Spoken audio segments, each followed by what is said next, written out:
Hey, it's Bubba here. You know, I recently invited Howard TV to come down to my home in Tampa, Florida, and spend some quality time with me, my family, and friends. Check out how we do it in the dirty South. It's a day in the life of me, Big Ass Bubba the Love Sponge. Me time. My truck, I got a 2008 Ford F-350 Super Dually with about a 6-inch lift kit. Because it's a 15-quart diesel, holds about 4 gallons of oil. You got to have obviously a much larger pan to get all the oil out. I change my oil about every 5,000 miles on a diesel. 3,000 miles in a regular car, 5,000 on a diesel. It's going to be hot and it's going to be dirty. This is the fun part.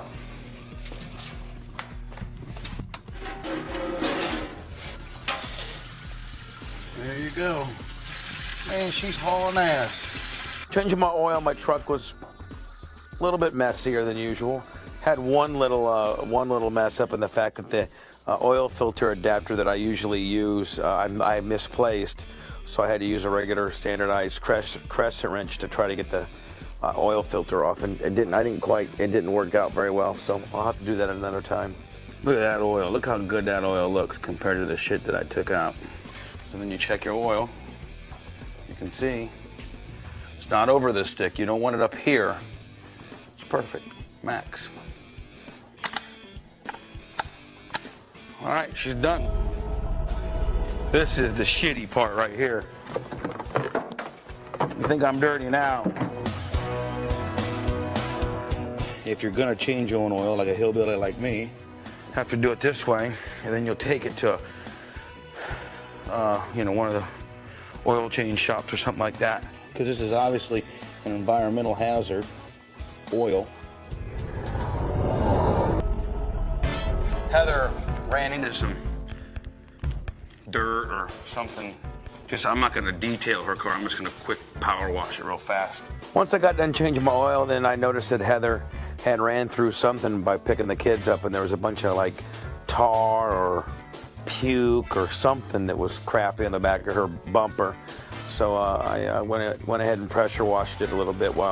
Didn't give the car a full detail, just gave it a little pressure wash on the back to get the crud off.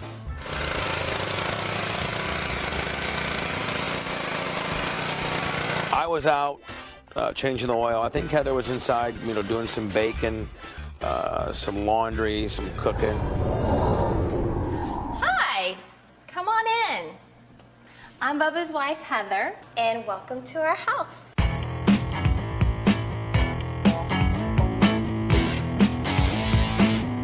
Okay, you're gonna follow me to the laundry room because I'm Cinderella at this house, and I do all like the cleaning and the laundry and the cooking and all that stuff. That's usually what I do on Saturdays. So come on, you can watch me fold some laundry. Here is the lovely filled pancake maker, which also doubles as the final product. Woohoo! I'm gonna go show these to Bubba now and see if he'd like to take a little break from changing the oil in his truck.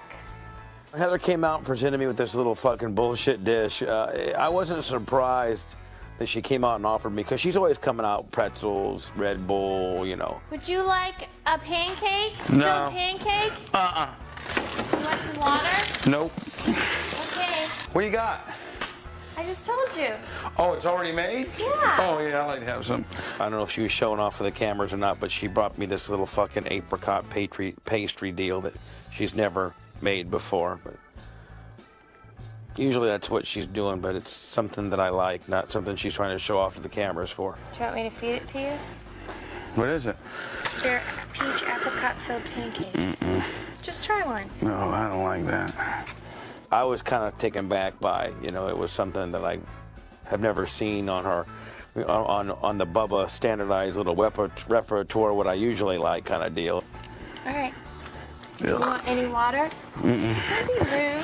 I'm not being rude. That's like brand new shit that I've never seen before. Usually she'd come out with an egg sandwich or something I could actually enjoy, not some fucking Martha Stewart living pastry apricot willy bullshit. Whatever.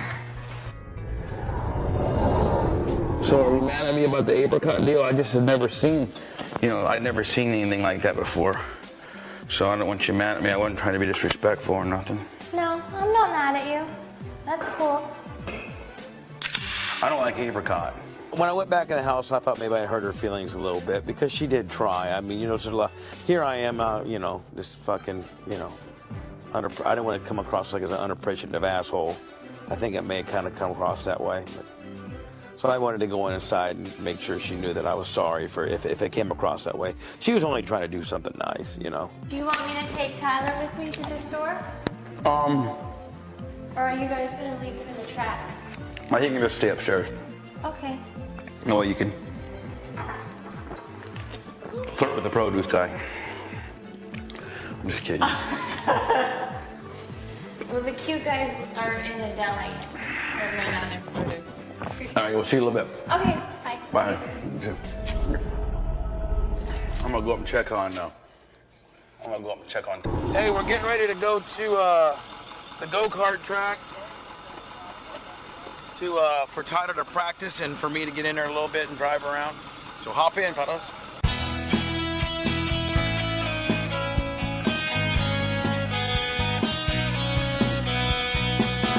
Tyler and I, when we can jet set out of the house and make it to the racetrack, we can.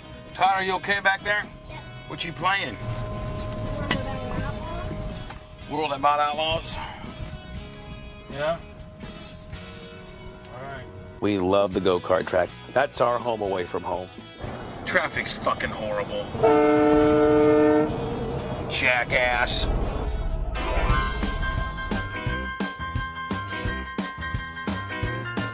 We're out here at the Ambassador Racing School. It's where Tyler races every other Sunday. Tyler, you ready to do a little practicing?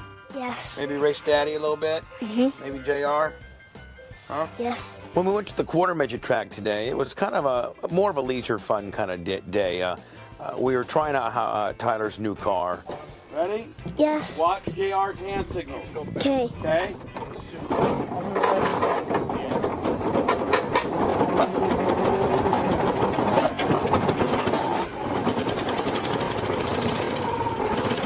We like to get him a lot of seat time in there. We're not doing a lot of testing per se. We've already done that in the orange car. So today was kind of more of a fun day at the quarter midget track than it was a sincere, you know, roll our sleeves up and do some actual testing day. We got Tyler in his real fast car, and we're out practicing, just doing some practice laps, checking some shock setups, some different tire configurations.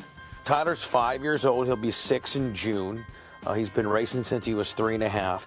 He's been racing against other kids since he was 5 for just almost 9 months because the bylaws within the QMA, Quarter Midget of Associations, states that you can't be on the track until you're 5. So he had about a 1.5 practice prior to that. And he's been racing for almost a year, be a year in June. Track's real green. So it could be loose, which means we probably could spin out a lot. But we got to put thousands and thousands of laps of practice in order to be competitive. So here we go. Okay, I'm going to rub on my little boy, though. We get a little racing going. I probably won't be able to keep up with him. I was on the track with him today, kind of a double-edged sword. One, to have some fun. But two, that's a brand new car. He's never raced the orange car against kids. He's raced the black car against kids. But so, you know, you can go out there and practice till the cows come home, but until you have somebody out there racing with you, rubbing on you a little bit in close proximity and race conditions, you really don't get the full benefits of knowing what's going to happen in race conditions.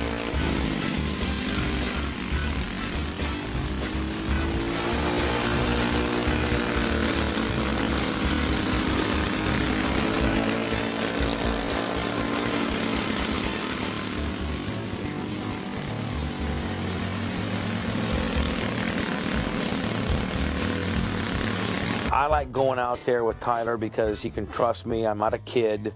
I'm not going to rub him. I'm not going to wheel hop him. I'm not going to spin him out. So he can put the car on the high side and know that I'm not going to come down on him and vice versa. So as we're getting acclimated to a new car, we've practiced probably 3,000 laps in that car, but the more race-like conditions that Tyler can have, the better. The more practiced he'll be in real life scenario kind of deal. Hey, it was everything for me to get by him. Oh, Good job, Ted. He participated in 14 races this year and won 8 of them. So he does real well. I'm very fortunate to have a good racing son. The car felt good and it didn't feel tired, nothing. And Dad's a good racer. All right, so we're wrapping up the track. A little bit abbreviated here, but headed back home. I'm gonna probably take a shower, rest for about an hour, and then we're gonna head off to East Bay tonight and catch those dirt late models. You guys think we're on to some hillbilly stuff now? Ooh, wait till you see this. Yes, man, come here, brother. 𝗦𝗵cie𝘄𝗿𝗱! Come here, let's get some axle grease. 𝗦𝗵cie𝘄𝗿𝗱! Say hi to everybody. Come here, come here. Come on, give me some. We don't have any, what do you call it, gels, so let's get some axle grease. Oh, what? Just getting ready to race? Oh, okay. Let's get some axle grease on that Mohawk, brother. All right. Let me kiss. Hogan makes it to the track about half a dozen times a year. And it's quite cumbersome, as you can see. It's just, we can't really enjoy ourselves because everybody goes crazy over Hogan, I mean, that's right down Hogan's demographic, people who want to go to the racetrack. Racing in itself is a whole subculture. Dirt, short track racing is as large as NASCAR, not in a one-time entity, but if you think there's about 300 or 400 of those dirt Saturday night races going on all throughout the country every Saturday night. So dirt Saturday night round-year-round racing is very cult-like, and the vibe is it's a whole different breed of people out there. They're very appreciative. They're homegrown. They're the salt of the earth. What are you gonna say to the wedge? All right, buddy, over here. Jesus, that's great, isn't it? All you can get. We're gonna fire it up. All right. There we go, buddy.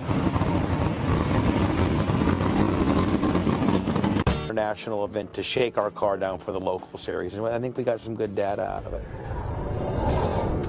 We're standing right by the fence, and to kind of give everybody a sense of how fast these guys really go. They're getting ready to rip it right now. Watch this, Terry. Watch this. Hogan and I were watching the races from VIP Tower, and I told Hogan, listen, you really can't appreciate how fast these guys are going until you get down on the track level, literally only a few feet away from where they're flying by you. Watch how fast, watch how fast.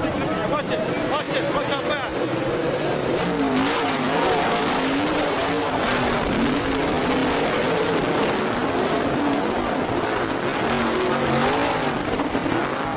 Now the downside of that is you're going to get smashed with dirt because, they're kicking up clouds of dirt like you wouldn't believe as they're getting into the corner.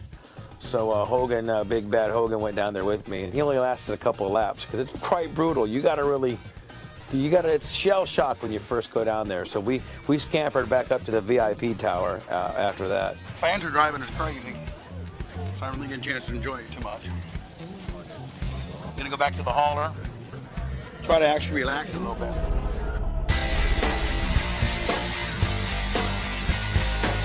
Oh, Tyler loves coming out here, scraping mud off the car and helping what he can. Loves scraping mud. It's about the only job he can really do. He'll check some air pressure. Dizzy knows more about the cars than most of the drivers. Look at him. Drivers. He's down there scraping it, my boy. Most of the drivers just drive. Tyler knows more about the mechanics of the car than most guys. Get in there, Tyler. Get that.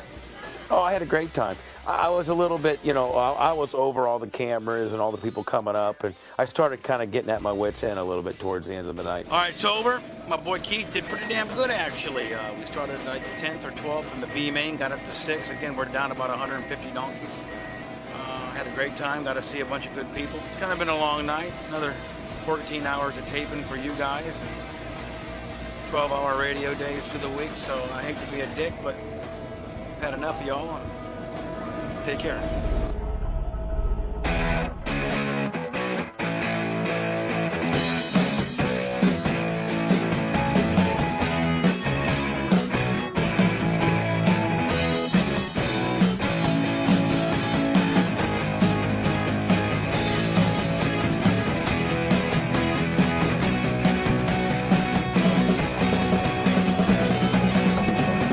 My day will overall, it was a typical day. Less the glitz and the glamour. That's about what I would do, you know, seriously. Today was very typical what I do on my downtime. My most rewarding part of my day today, as cliche and as queer as and you guys are all going to laugh and think that I'm a fucking fag, is when my son tells me, Daddy, thank you, I had a great time, or how much he loves me, or just to know that he's having a great time and that, you know, all the hard work that I do and the 2 shows a day that I do and stuff are able to provide a good life for him and my wife. And that, at the end of the day, is the most rewarding part of my day.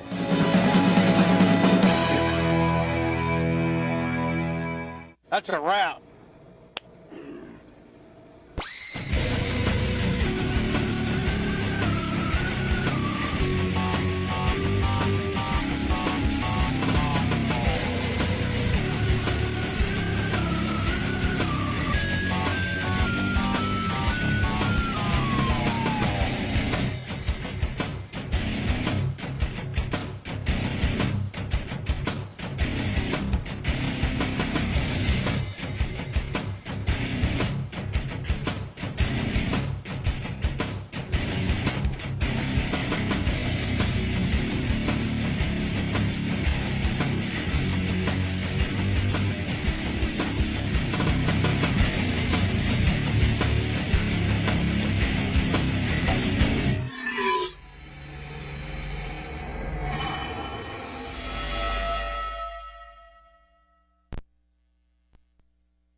Good morning. How you doing? Yeah. All right. So anyway, Artie is not here today. Gary has a story about that. So it's weird. This is a weird one. Really? Yeah. I told Howard, you know, when Artie calls me, I'm driving in, and I'm trying to remember everything he said exactly, because I want to, you know, make sure I tell his story correctly. But yeah, it's a shame you can't take notes while you're driving. I really had a hard time. What time did he call you? About 5:15. Okay. About 10 after 5, 5:15. I really had a hard time fully understanding it, so I'll just tell you everything he said to me in the order that he said it to me as best I can remember it. You know, phone rings, I pick it up, it's like, Gary, it's Artie. I'm with the Artie voice. Right, and it was really sounded bad. He goes, I'm not going to be in today. So I said, okay. And then there's a long pause, and he says, yeah, you know, Howard was right yesterday when he was talking about my voice. I tried to say that it wasn't bothering me, but it is. And remember I said Artie sounded like he had a cold? Yeah. And he was like, no, and he tried to talk it off. And by the way, within an hour, it was gone. Well, right. Yeah. So the next thing he said was, yeah, you know, I don't have central air conditioning. I got one of those wall units, so like when I wake up in the morning, it's like 2 degrees, and I think that's bothering my throat.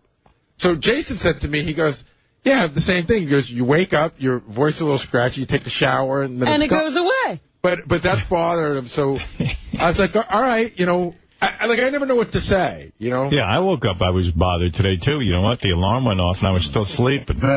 So then he said that he was going to, you know, get some antibiotics. Right. Oh, God. Wasn't he just on antibiotics or something else? I don't know. I think he's addicted to antibiotics now. Yeah. How did the antibiotics even know? Once he gets in there with the Subutex and everything else he takes. What did they do? Where do they attack first? Right. So, and then he mentioned again, I'm really going over to my head, then he mentioned again that you were right, that you sort of called it yesterday. And then I said to him, you know, we're going on that trip. So I said, we're leaving from separate airports. So I said, I'll see you in such and such a city on such and such a day, because I just assumed he's not going to be in tomorrow. And he goes, no, I'm going to try to come in tomorrow. I hate to miss the last day before we go away for a long time. And I said, okay. And then he said, you know, if I can get down to the drugstore and I get these antibiotics and they kick in, I might even come by today. He's crazy. How do antibiotics kick in 5 minutes? Don't know. Yeah. Because there's nothing wrong with him? No, and he said he gets some over-the-counter stuff at the drugstore that might help him. Oh. All right, well, maybe we'll see him. He is such a wacko. Yeah, he is. I give him... Gary says I kind of made this happen in a weird way because A, I mentioned that his voice sounded different. Yeah. And then B, at the end of the show, a guy who's in the medical field, maybe he was even a doctor, I didn't read the whole letter, but this guy sent me a letter saying that he's very familiar with treating people who are on Subutex. And Subutex is a very, very severe way of treating things, and the more it's in your system, the more you take. It should be taken only for a very short time by very, very heavily addicted people. What are you saying? That you build up a tolerance to it and you have to take more and more? No, he was actually saying in the letter, I should read that letter. Hey, Jason, I gave it to Artie, but if you could print it out again. The guy's kind of making the point that the more Subutex you take, that it can make you gain weight, it can make you feel sluggish, it can make you feel a host of different things, and that a lot of his problems might have to do with all of this Subutex. And that really 99% of the cases are treated with a different Subu something, but not Subutex. Because Subutex is like the end, like the worst one. Yeah, that's the extreme, right? Yeah. I think that's what he said. So you don't start with that. So I gave this letter to Artie at the end of the show thinking, like I said, hey, Artie, I don't know if this guy knows what he's talking about, but it sounds like he does. And maybe you should read it. So Gary thinks between me saying that he sounded like he had a cold and that I gave him this letter, it might have sent him right into, I got to stay home and relax. Jason was saying that what you're saying on the air yesterday, you sound bad, was almost like a get out of jail free card. Right. Like a permission slip. Right. All right, here's the letter from the guy, and it's kind of long, so I won't read the whole thing. Tell me when you get bored. I'm an addiction specialist dealing with opiates. All right, so he's not a doctor. I'm a fan of the show, and I've heard of Artie's issues. I deal specifically with giving Subutex and Subutex to patients. Subutex is used on a very rare basis. That's the stuff Artie's on. I would like to know why Artie was given this more dangerous drug instead of Subutex. Anyways, I am writing to help. I am sure you will not contact me back, but please just pass this email to Artie. Who won't contact you back either. Or someone who works for him to send along a message. The reason why he feels so poorly so often is the drug buprenorphine. Subutex and Subutex. Are you speaking English? Yeah, I mean, don't ask. I can't even... Buprenorphine. These drugs are meant to take in a constant level, not on a sometimes basis. This is very bad that he's taking it when he thinks he needs it. It works by having the constant level in your blood and being able to reduce this over time. So the guy's saying Artie just pops him whenever he feels like right, taking he's taking it wrong. If you take the drug like he is, you will feel bad often because of the long half-life of the drug. It stays in your system so long that you don't feel the withdrawal effects for a long time. Oh. He probably doesn't even know why he feels the way he does, because it doesn't set in till over a week after you last took it. Oh. He's used to going through withdrawal hours after his last heroin fix. Well, this is totally different and worse than heroin in some ways. Wow. Yes, heroin is deadly, but as for feeling overall not well, buprenorphine is much worse. Again, the half-life of the drug. Okay, so I don't know how much you want to hear of this. Well, I get the gist. Yeah, what's he saying? He's basically saying you take that drug, it stays in your system a very long time, and those effects that make you feel sluggish and sleepy and dopey and make you eat come up a week after taking the drug. Ah. And plus, he's saying he's supposed to keep a constant level, not... That's how it works, that when you're on the opiates, you keep a constant level of that stuff in your system to maintain a feeling of well-being and not feeling like you're going through withdrawal. Right. But you're not supposed to take it anytime you think you need it because it has this crazy after effect and this half-life. Yeah. So I don't know. He's got levels of it going up and down and making him crazy. Anyway, so I gave him the letter yesterday after the show, and I said, That probably sent him into a real funk. Yeah, I said, Artie, read this, because it could be important. And he read it. I don't know what happened. Then he left. That's not at work. By the way, that's always a weird dynamic.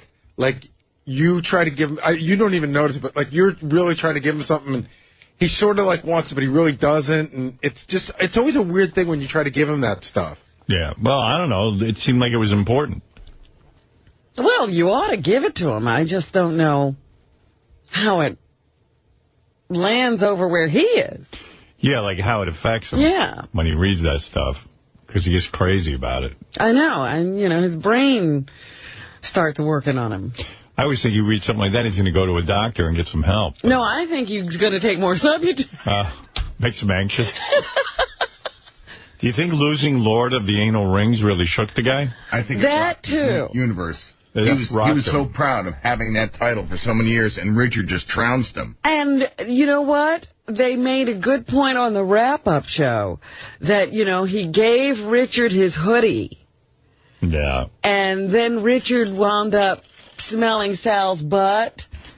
And then Richard tried to give Artie his hoodie back, and Artie said, no, thank you. Artie said, not only do I not want that back, he goes, I don't want anything you've ever touched. Right. Well, I don't blame him. You wore it, I don't want it.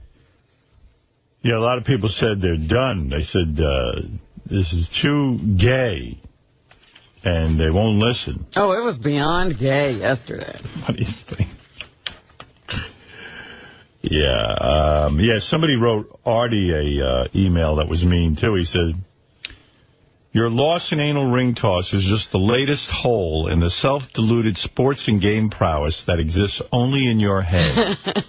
We saw your physical abilities when you fell on your fat ass, backing up for an easy pop-up, so give it a break. Hit off a woman pitcher, you can't even find your dick, you fat load. That bat would never make it off your shoulder. Want to show us your athletic talent? Try staying awake for a whole show, you fat slob. P.S. You're not heavy, you're a blob. So somebody very mad that Artie lost the anal ring toss title and really just slamming him. It hit the fans hard. Right. It hit everyone hard. There's a guy who says he complains about my TV viewing habits. Stop watching that nonsense, Bachelorette. What a fucking joke. What do you care what I watch? Why would you care? People are trying to relate to you. The Bachelorette is a great show, and I'll tell you why it's a great show. The people are so desperate for love, it's laughable. I mean, you never saw anything like this. I mean, everybody wants love in their life, but they're completely loony. These people, first of all, how do you get off from your job to go shoot the Bachelorette? That's what, I understood it when it was that Firestone dude, because he's an heir to a fortune. But where do these other people find all this time? One of the guys competing for this Deanna is a lawyer. There's another guy who's in real estate. There's another guy who, the list goes on and on.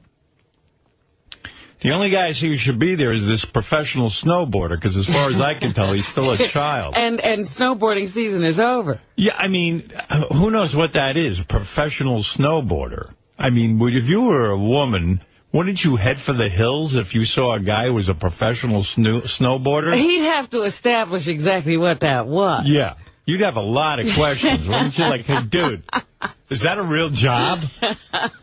And just how do you make a living at that? And what room in your parents' house do you stay in? Yeah. The guy had his own place, but... But what a place it was. Right. Right. Anyway, I don't know how a guy gets off from work for 6 months to go film The Bachelorette.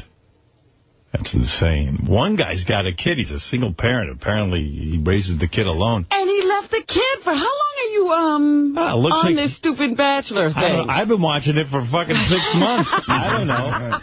And you guys like, well, the closest thing in my life is my kid, but... that kid's so young, he could forget him. And then he goes back to be, he goes for a home visit, then he goes back to be on The Bachelorette, and the kid's crying hysterically. Right. Of course the kid's crying. He's like, hey, I need a dad. You just left me for 6 months. You gone again? Yeah. A lot of people were mad. Some people love Joan Rivers, but some people were mad. They said we had her on too much, because I guess she was on twice in 4 months. Oh, really? And then someone said, how come you don't have good guests like Gilbert on anymore? Well, Gilbert's on today. I mean, we had Gilbert on. They called him immediately after seeing your email. Right. we quickly covered up. Gilbert's coming in today, and that guy that paid Fred to read his book is coming in today. Oh, yeah? He paid myself and Will. Did you read the book? Yes, I did. All right. Well, all 450-something pages of it. Did you really? God. Oh, yes, I did. How much is he paying you? $2,000. Is he bringing the money today? No, I already got you have the check money. has been cashed. The check was put into the bank account, and I started reading the book, and I wanted to send him the money back. But having said that, he'll get a review today, and hopefully it'll be meaningful to him. Good. Give him a real review, and maybe really it'll be constructive criticism. You know, it's funny. I was telling Will yesterday, the most fun part for me with this whole thing is talking to Will about the book. Right. Rather than reading the book. You have a book club in a sense. It's a book club. Yeah. It's a very small book club. The Bad Book Club. And Will got paid $500, I understand. Right. Although I was talking to somebody and they said, you know, you really got ripped off, meaning me. And I said, how so? It's because look at all the publicity he's getting. He's been on the air like 3 times. Right. And he's going to get a review. And I think that's all he's really looking for, is just to get his name out there. Doesn't sound like the review's going to be all that good.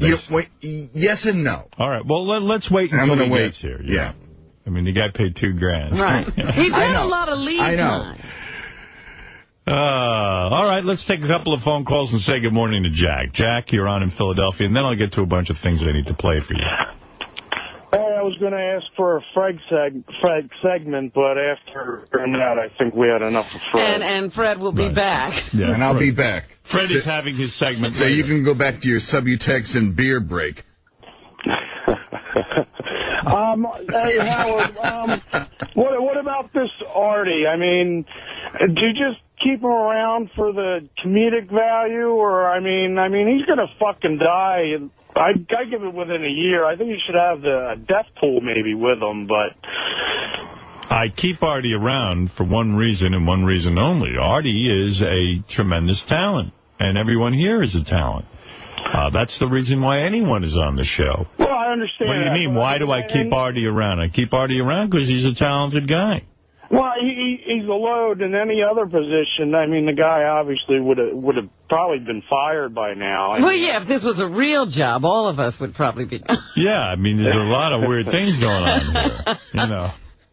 But the fact of the matter is that I keep Artie around because I think the fans love him, and I think I know my opinion of his comedy is very high on the scale.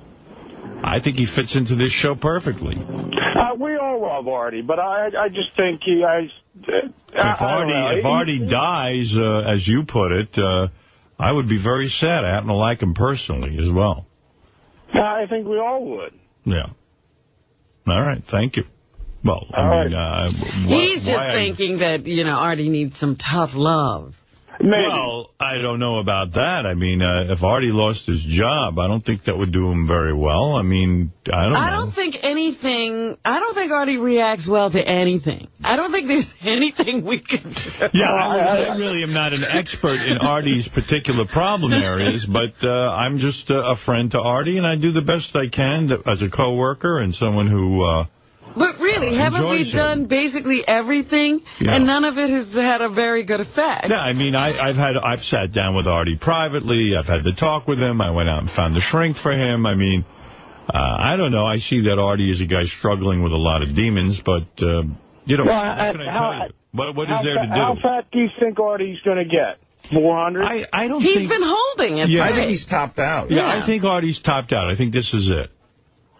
Although, with weight, if he keeps eating like it's not going to get any better. But is that due to the eating, or is it due to, like Robin was saying before, maybe the drugs? Well, the drugs is... maybe the Subutex guy, down to 300. I think if he went off to Subutex, he'd get thinner again. No, I don't think so. I do. He would, and I think, but he'd have to replace that with, like, either exercise or something. Or heroin. You know what? It would be interesting now that I've read that, heard that letter, to see on the days that Artie takes the Subutex how much he eats. Yeah, so I'll have to, like an anthropologist. Yeah. I will study him in a shit contest. Okay. All right, Jack, thank you. Jim, you're on the air in Scranton, Pennsylvania. Yeah, good morning, Howard. Good morning, Jim. Listen, I know you love Artie. Everybody loves Artie. And I don't know why you think that it's so far-fetched that he's doing fucking blow. I'll take a bet with you right now. 500, 1,000, whatever you want. that in the end, if he dies, they'll do an autopsy. They'll find tons of fucking coke, whatever, in his system. I mean, I've done blow 1,000,000 times, and that's exactly what you sound like the next morning, how you feel. You might be all right in the morning, but in the afternoon, you start getting fucking tired. Doesn't matter how much you eat. Well, let's say that Artie is on blow, okay? Then what? I mean, Artie's a big boy. He's 40 years old. I tend to believe what Artie tells me. If Artie tells me he's not on drugs, I believe him. I mean, listen, I don't consider What can Artie... we do? I know. I mean, I don't consider Artie a liar. I think he's a pretty... Howard, he's a drug addict. Yeah, but I don't think he lies. That is, it's part of the definition. Right. Well, then say I'm wrong. But I do happen to believe he's telling the truth. But again, what's the difference what I believe? I mean, if this was a religious show, I'd pray for him. That's all. I mean, I understand all that, Howard, but I'm saying tough love, man. You got to somehow... Tough love? I'm not his dad. I just work with the guy. I know, but you know how crushed you're going to be. One morning you get a phone call from somebody saying... Of course I would be crushed. I'd be more crushed. But you're not going to feel guilty. No, I wouldn't. I mean, Artie's a grown man who has his own life. I'm not his dad. Don't mistake. You know, a lot of people do this psychologically. They look for father figures. Artie and I are co-workers. I don't consider, you know, everyone calls me the boss around here, but we're co-workers. We work together on a show. Just like Robin and I don't consider myself Robin's boss. Robin's a grown woman.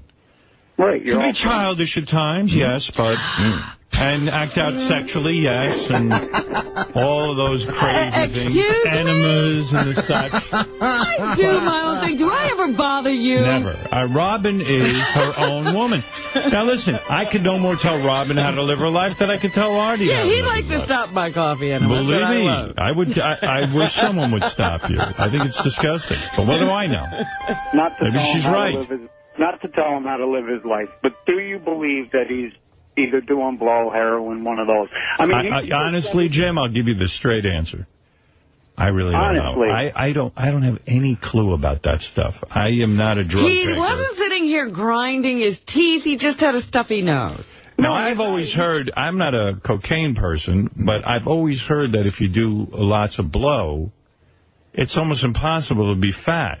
That your appetite is suppressed. But some people manage it. They do. At the time, when you're doing it, you're not hungry. You don't feel like eating. You just want to be high. You don't want to do anything. But the next morning, I'm talking about. The next morning is when his nose is all stuffy. You feel like shit.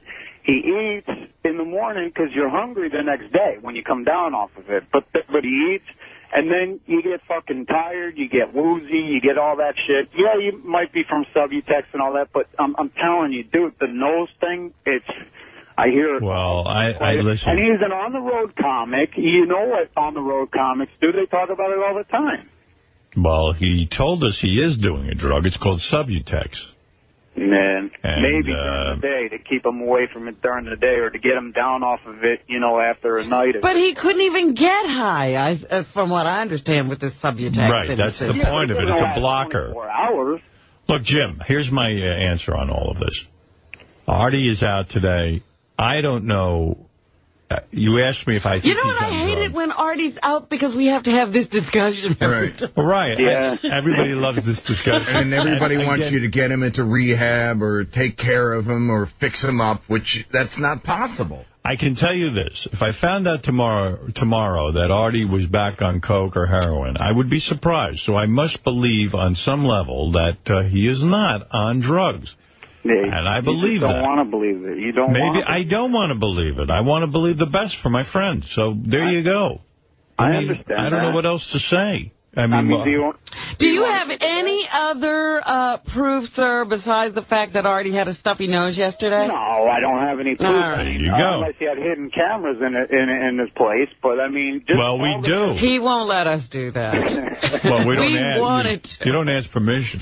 He might agree to it for a little while, but then he'll forget about it, and you'll catch him on the coffee table laying out the lines. It's so funny. Anytime you say something about Artie, everybody goes, oh, like they know something. Yeah. So So the day that I went over to Artie's apartment and I was telling someone, you know, yeah, he made me stay downstairs for like 10 minutes before he even let me up. Yeah. And they go, oh, yeah, that's it. There you go. Look at Amsterdam, too. He wanted to be away from everybody. Why do you think? Because that's the drug capital of the world. He didn't want to be near anybody. Yeah, the Teddy thing happened before that. Listen, Subutex is just as much a drug as cocaine. Just one happens to be legal and the other isn't. Sure. Yeah, but you know, he's not getting high off of that. He's got a tolerance to it. Yeah. All right, Jim. Well, I don't have an answer for you. I'm sorry, but thank you.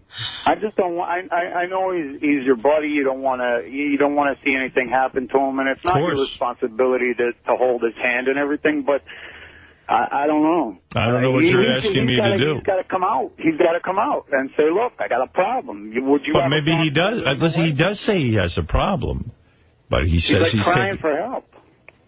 All right, so he's a grown man. Well, I mean, if you want to cry for help, say, hey, Howard, I need help. He hasn't said that. I think he will at some point. Listen, yesterday I asked you if I can come on. I thought of something that I could do if you want to. Listen, you think I'm a guy you turn to for help? I don't even know how to conduct my own life. How am I going to conduct his life? Yeah, this is a bad place to do this. Yeah, I mean, people listen to this show and think I'm some sort of together guy. I'm hardly together. Oh, my God. You're dealing with it, though. What? I'm trying to deal with it, sure. But, I mean, I'm really fucked up. I just kind of... You pass it along. Let's say he says he needs help. Then what do we do? I mean, I don't know. I would ask you. I'd say, well, what do we do now that Artie needs help? We have, I mean, He's a grown man. What is this place? I thought this was a comedy show. Yeah. He doesn't need a psychiatrist. He needs a heavy-duty rehab. Not one of those things. I don't know that he needs that. I don't know anything of what he needs. I just am clueless. I'm sorry, Jim. Heavy-duty rehab. Heavy-duty? I know. I mean, like industrial strength rehab? And believe me, I see a lot of these rehabs don't work. We got a good sponsor there. That what's that company called? Canterbury Institute. Canterbury Institute. Alcohol. They say no. It says it's anything. You go in for the weekend, they give you a shot, and then you don't want drugs anymore. Who knows? Maybe that's a good place for. I don't know where he should go. All right, Danver, you're on the air. Yes. Hey, Howard, I think I know what the problem is. The Subutex, you reckon it's possible he's busting that up and snorting it? What? I don't know what he just said. He's busting up the Subutex and snorting it. What does that do? Well, I'll tell you what. I don't know about the Subutex, but with the methadone, which is basically the same thing, we got drug dealers around where I live that actually sell the methadone when they run out.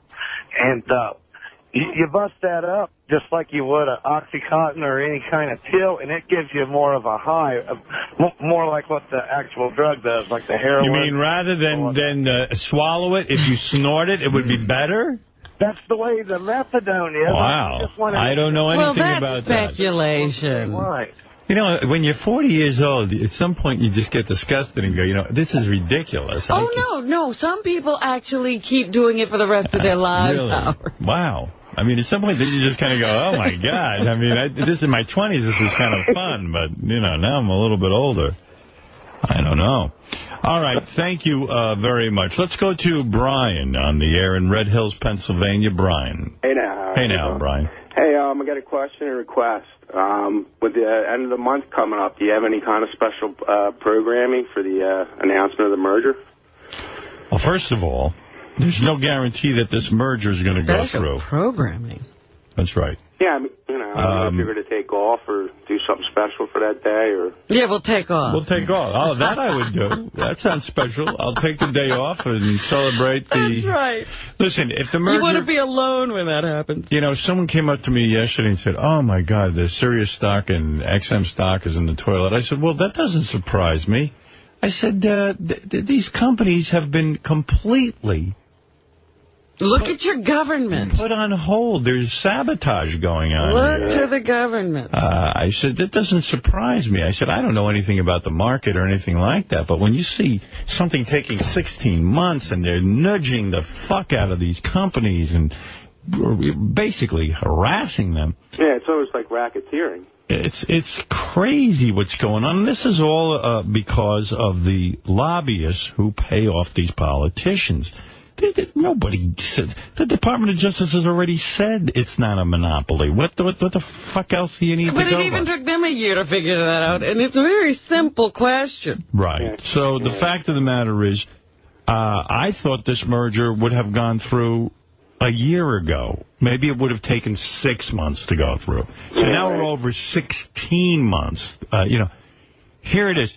A year later than what I would even have thought. So, and wouldn't those companies have decided to merge because they needed to? Yeah, I kind of back then. Right. I kind of have the feeling that if the merger goes through, it's going to be anticlimactic. Like what would have been this great surge of energy that was going forward. These two companies agreed to merge, and they, you know, I kind of feel like, ho-hum, like, all right already. It'll be like... It's like enough. It's almost like just a big relief rather than a big celebration. Mm-hmm. Well, you were kind of feeling like that back when you were trying to get your tapes. That wasn't anticlimactic. I got so excited when I heard about this merger. I said, wow, we're going to have way more listeners. And it's going to... It was like a momentum thing. Yeah. And what things they've are done, happening. They've fucking beaten the chronic migraine problem. Why would my wife have a migraine problem? She's had that headache for 10 years. Why do you keep holding your head, honey? What's the matter? Why do you get a headache around me? Your sexy husband's home from work. Let's go. 74-year-old Larry and Sean, his sixth wife, have been married for 10 years and have 2 young children together. Well, give it to Larry, though. He's held on to this marriage. I mean, you know. Yeah, but look at her. She's really suffering from it. Yeah. It's killing her. Lovely lady. Come on, let's have sex. Detroit, you're on the air. So there you go, Sean, trying to take care of that painkiller problem. All right. We announced earlier in the week that Amy Winehouse's father says that she is suffering from the beginning stages of emphysema from smoking cigarettes and crack. She's 23, and she's got emphysema already. But she looks so healthy. Yeah, at least she looks good. And now people are watching her every move. She was spotted smoking a cigarette yesterday following her release from the hospital. So they say in spite of this dire diagnosis, she's still risking her lung health by smoking cigarettes. I can't believe that. She seems so well thought out. You know, what a shame when you're given a gift with that kind of voice. I mean, she has a beautiful voice and a great singing style, and it's as if she pisses on it. If I could sing like that, I wouldn't do I would just watch my throat. That would be my moneymaker. If I could sing. I wish I could sing. She doesn't seem to care. I'm a great singer. You sing very good Jewish songs. You're terrific. You're talented that way. Yeah. And you take care of your voice. It would be terrible if I started smoking. Right. Did you ever consider becoming a cantor at a temple?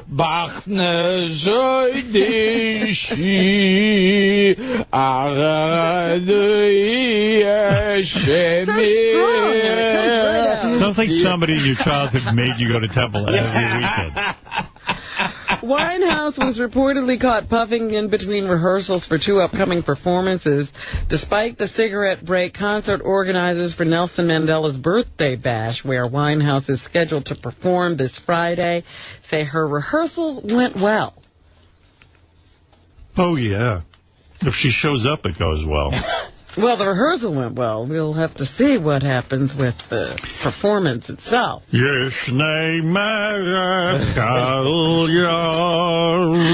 Gilbert's ready to step in if she is unavailable. Right. Italian businessman and ex-boyfriend of actress Anne Hathaway faces federal charges for allegedly setting up a real estate company to scheme the Catholic Church out of hundreds of thousands of dollars. It sure pisses me off when a guy like that gets a hot piece of ass like Anne Hathaway. Like, you know, what about good guys like me and Gilbert? Federal prosecutors are leveling wire fraud and conspiracy charges. And I love the fact he's not only rich, but like real Euro trash. Yeah, she fell for him hard. I told you, I went to a movie premiere. She was the star, and she was there with him, and she was running around and crying and having all kinds of wild scene with this guy. And he'd run off, and she'd run off. He was even giving her a hard time. No, it was wild. Boy, was she in love. But, of course, look what happened. 𝗦𝗵cie𝗄𝗿𝗱 was claiming to have... Raphael. I would like to date you, Anne Hathaway. I would like to date Anne Hathaway. Come here and blow my Italian penis.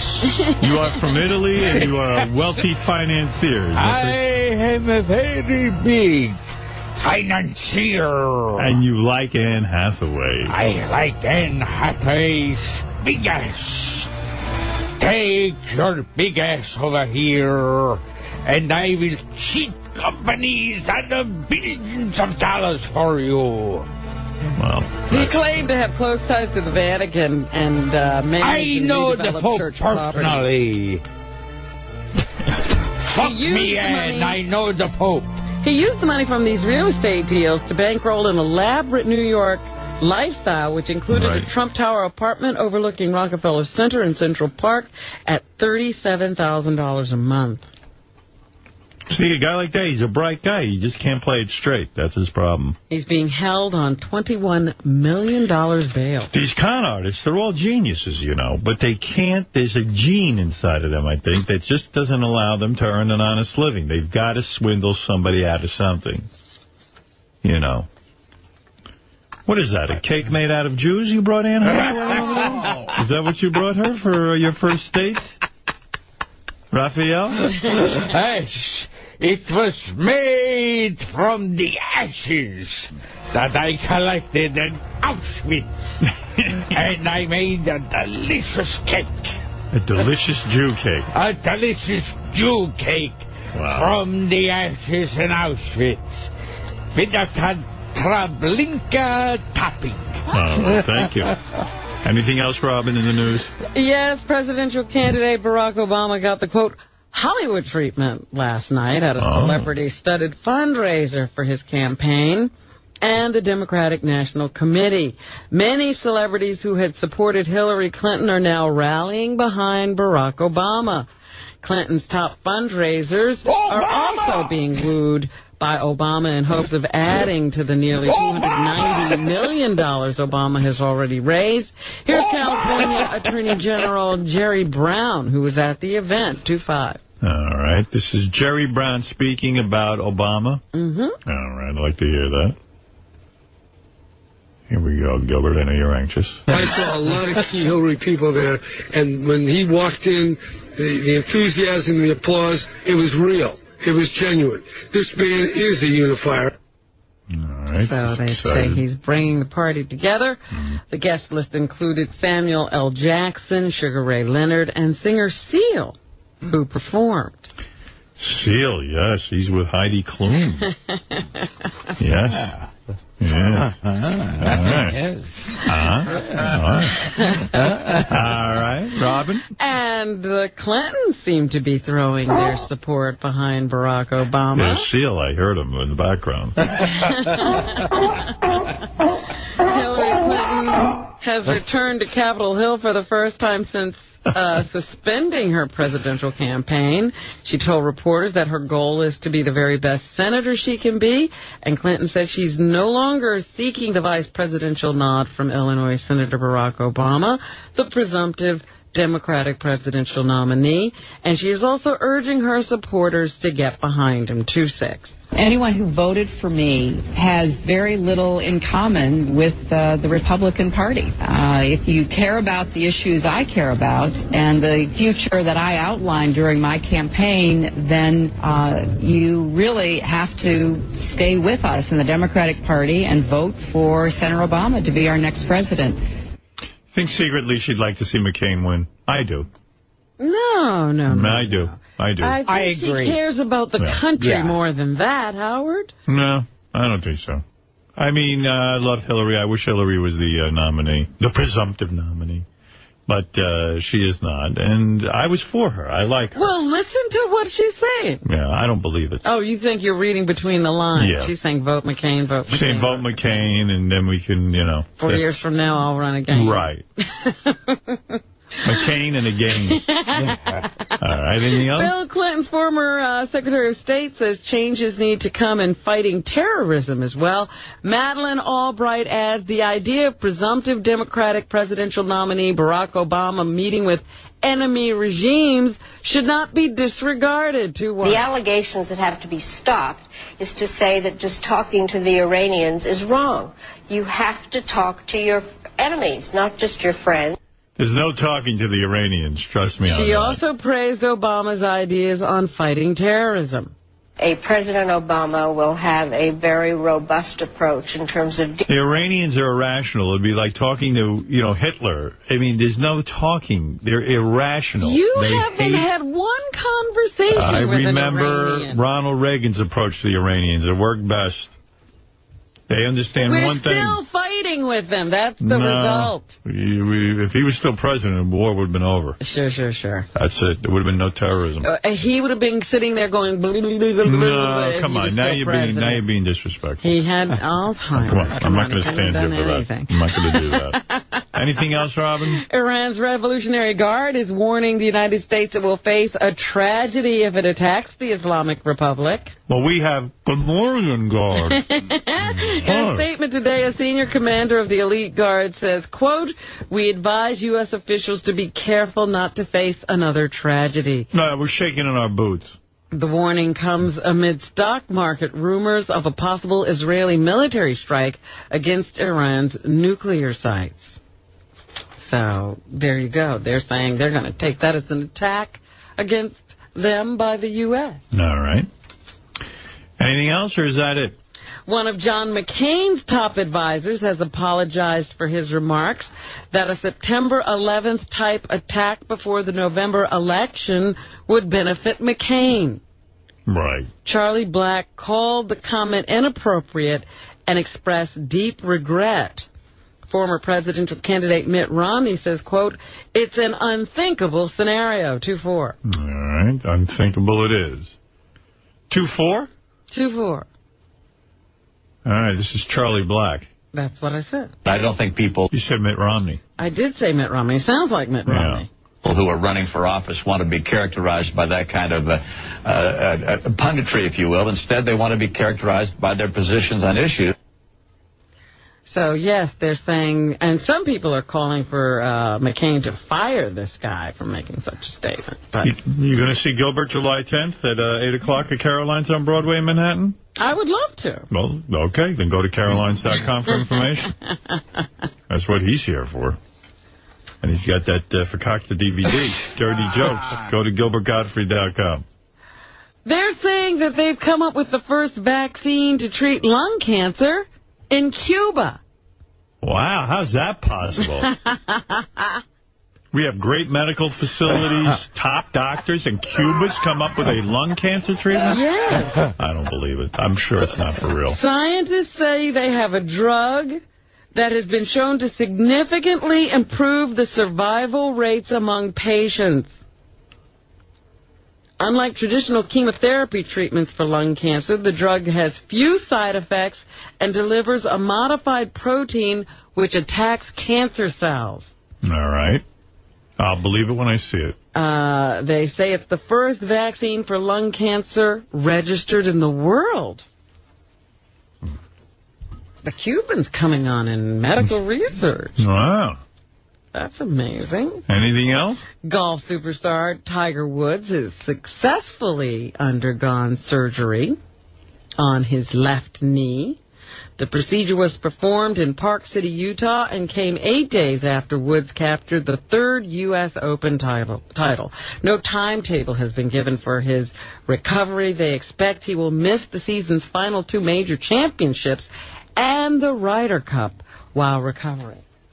That's a big blow to golf because Tiger Woods brings in so many viewers. There was nothing wrong with his knee. He had a broken leg.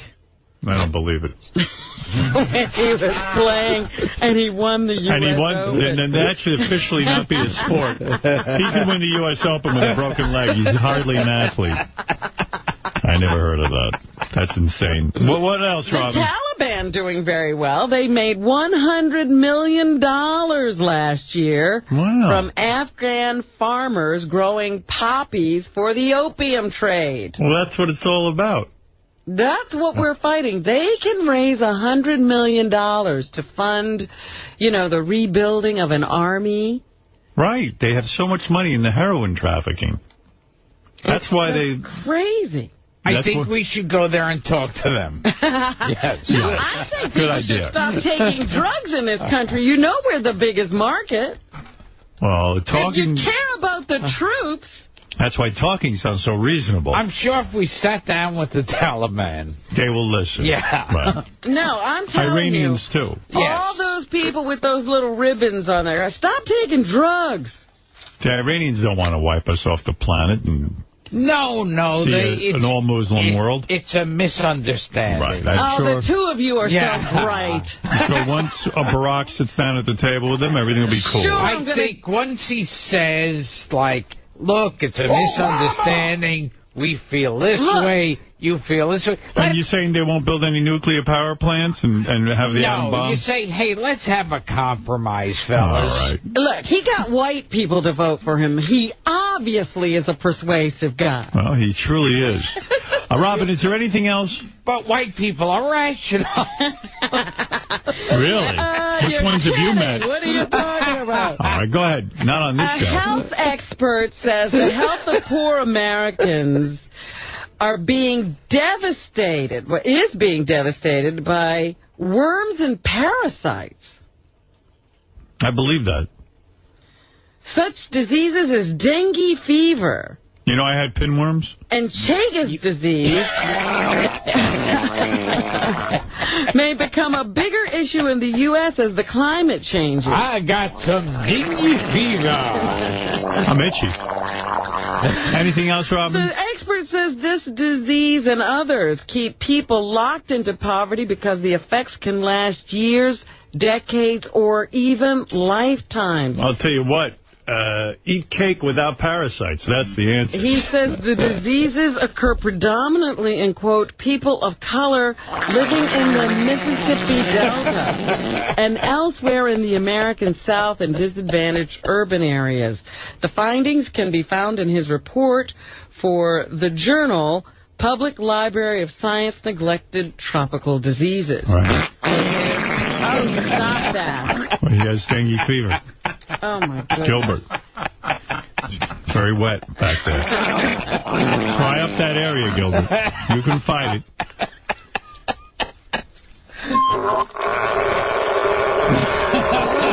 Oh, that sounds terrible. Fight it. You Fight really it. ought to get Hold it that looked at. Hold it in. I'm trying. Damn. Is that the same acting you used on Hannah Montana? Yes. Robin, is that what's happening? Here, I was telling you about the Taliban raising so much money. Here's Major General Jeffrey Schlosser, who says you can expect more Taliban attacks in Afghanistan. Frankly, this number was not unexpected. There's been an increase ever since 2002 each year, and we came here fully expecting that there would be an increase this year. Yeah, they're having a good time over there with the money they're raising from drugs, and now they're regrouping and attacking American troops. Barbara Walters and The View, I guess they moved the show to Las Vegas this week. Isn't that great? And here's Barbara telling us there's so many reasons to love Las Vegas. We love everything about it. We love our audiences. We love the great stars that come here. Yeah, there's tons of hookers. Some of the ladies love to gamble. Sometimes they win. And I spent a lot of time here when I was growing up because my father brought the Midget to a hotel at the time called the Tropicana. So I'm very familiar with Las Vegas. And the showgirls here all have dengue fever. We are still paying tribute to George Carlin days after his death. Not Gilbert. He refuses. Some people Who gives a shit? Who gives a fuck? that he was the first guest host of Saturday Night Live so many years ago. That's true. Here's a clip. Ladies and gentlemen, George Carlin.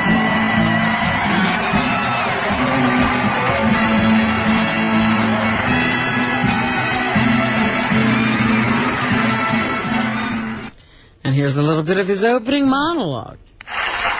Talk about a live show. Wow. Nice to see you. Welcome, and thanks for joining us live.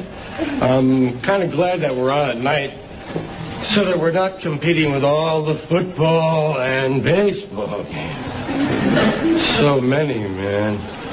All the time. And this is the time of year when there's both, you know? Football's kind of nice. They changed it a little bit. They moved the hash marks in. Guys found them and smoked them anyway.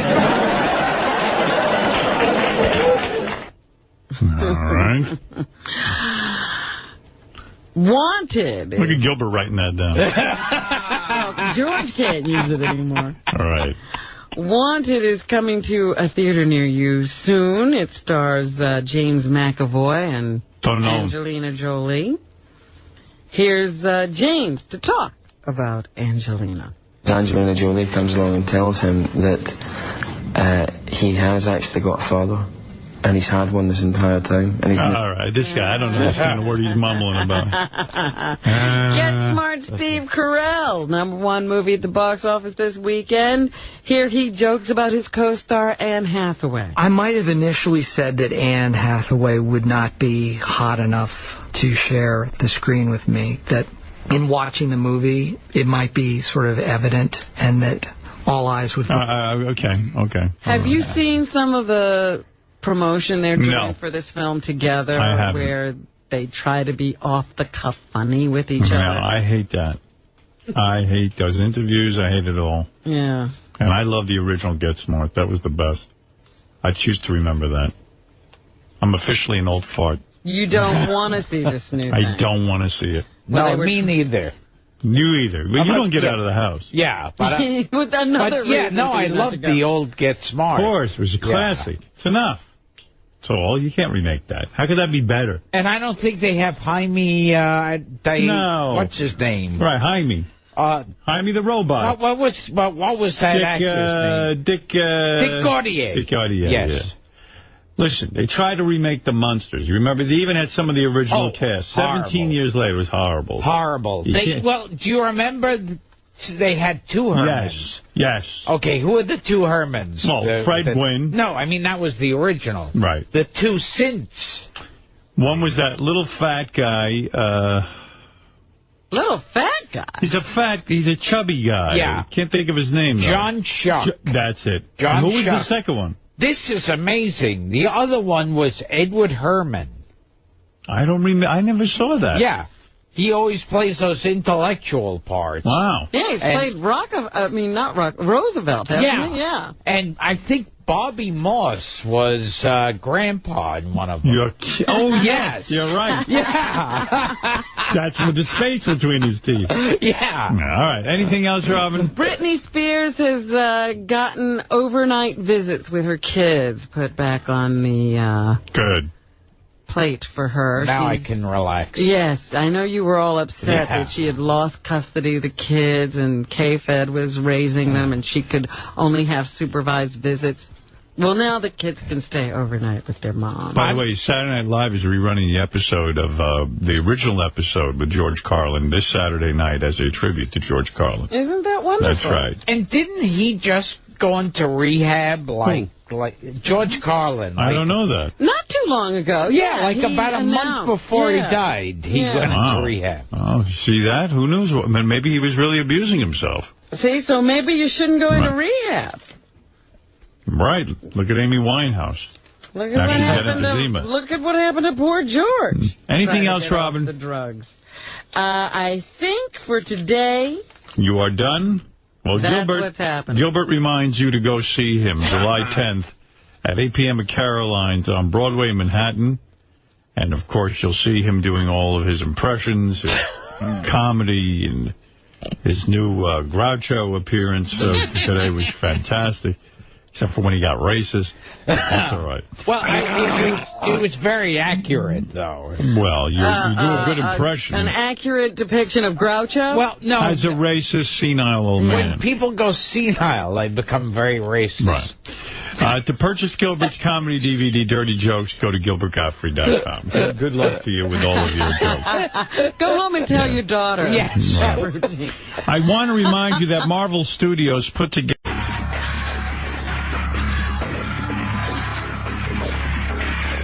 Hey, now. Good morning, everybody. What's happening? It's Thursday, right? And we have a lot to talk about, a lot to go over. I'll take each topic one at a time, and I'll tell you exactly what we need to do. Actually, today, I'm a little disappointed.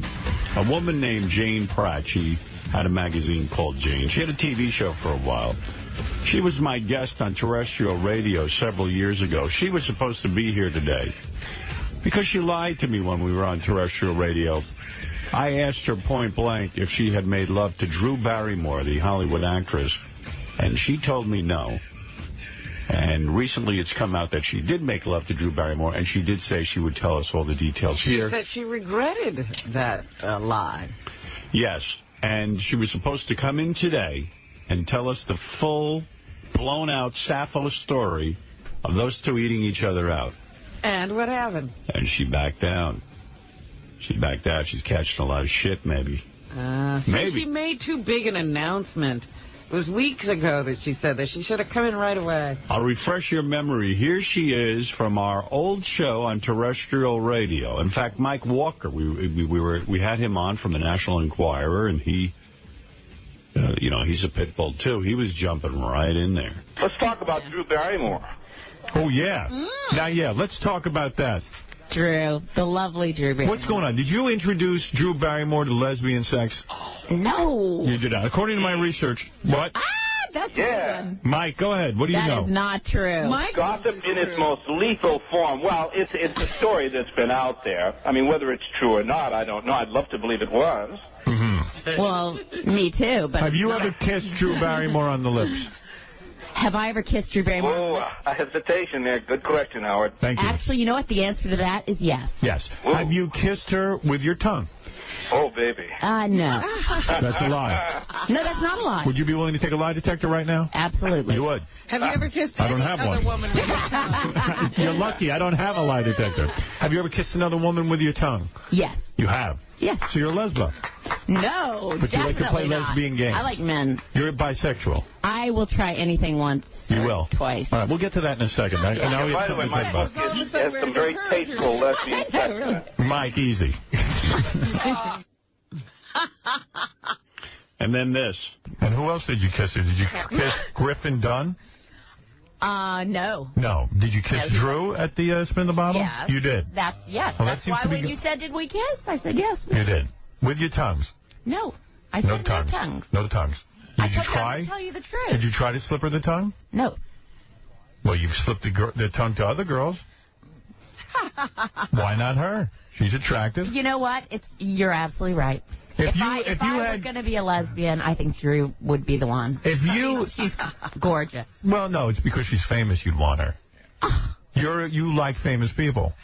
True? True or false? Most of your friends are famous. No, not true. Really? False. All right.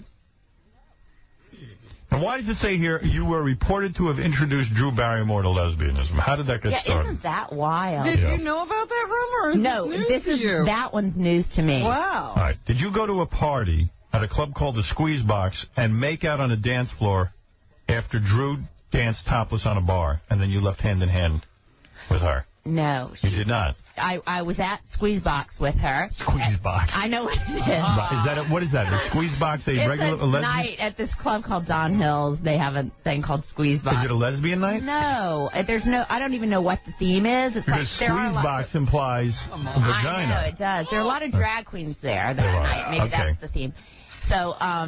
And Drew and I did dance, and she definitely didn't get topless. I didn't see that. You didn't see that? And we might have been holding hands when we walked out, but I don't know. I see.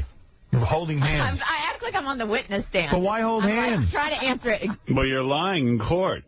Absolutely. These are blatant lies. I didn't realize she had been this deceptive. She was very deceptive, and we were very, very insistent on hearing the lesbianic story, so she is not coming in.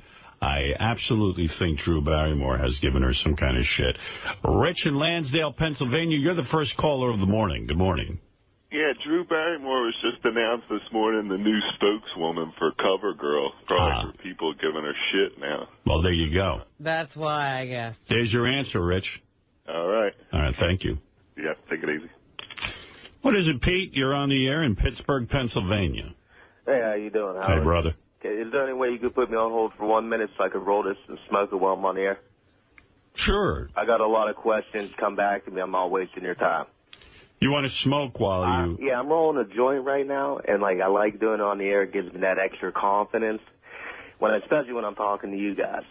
And I was in the process of actually rolling it. How much time do you need? I need maybe 1 minute and 30 seconds. All right, Pete. I'll get right back to you. Hold on. Somebody running a clock? When a man is really in trouble, you have to respond.